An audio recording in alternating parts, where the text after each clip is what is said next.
As the final events of Bible prophecies are rapidly being fulfilled, the call coming from God to His people at such a crisis as this is to come up higher.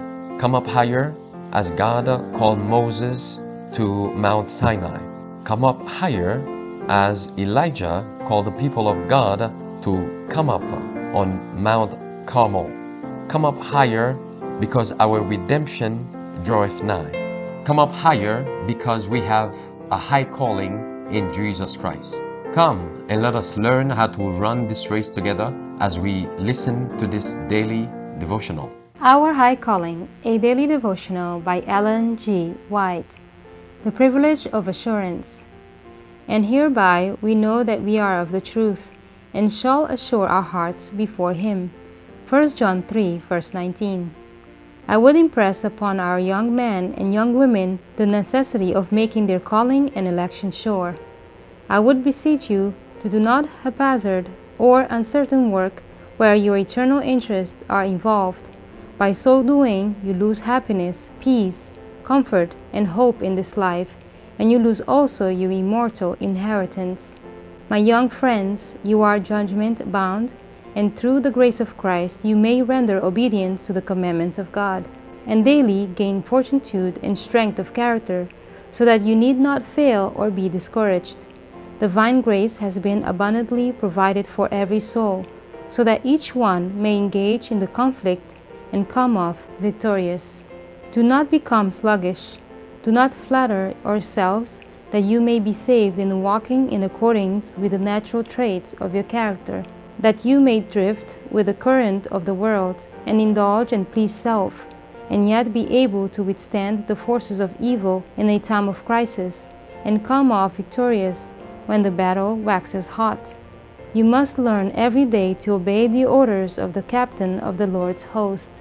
My young friends, do you pray? Are you educating yourselves to offer petitions for pure thoughts, for holy aspiration, for a pure heart and clean hands? Are you educating your lips to sing the praises of God, and are you seeking to do the will of God?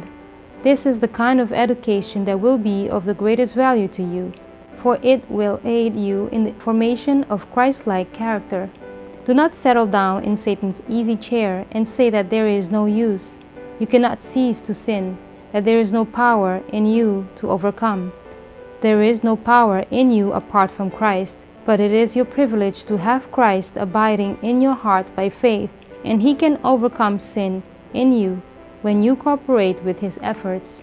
You may be living epistles, known and read of all men. You are not to be a dead letter, but a living one, testifying to the world that Jesus is able to save.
with his peace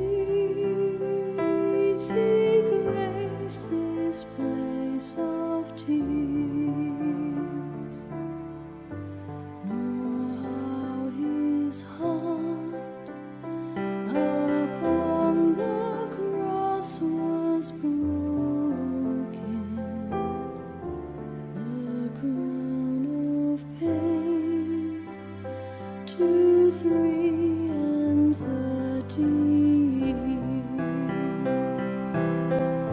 But this I know, he heals the broken-hearted and stays our sin and calms our lurking fear and lifts the burden from the heavy laden. For still the Savior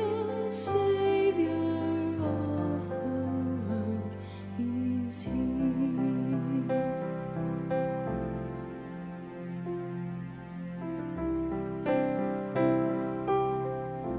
I cannot tell how he will win the nations, how he will claim his earthly heritage, how satisfy the needs and aspirations of east and west, of sinner and of sage. But this I know, flesh shall see his glory, and he shall reap the harvest he has sown. And some glad day his sun will shine in splendor, when he, the Savior of the world is known.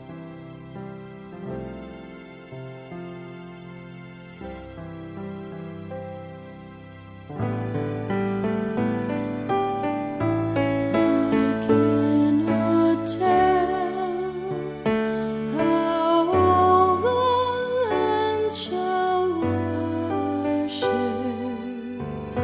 when at his bidding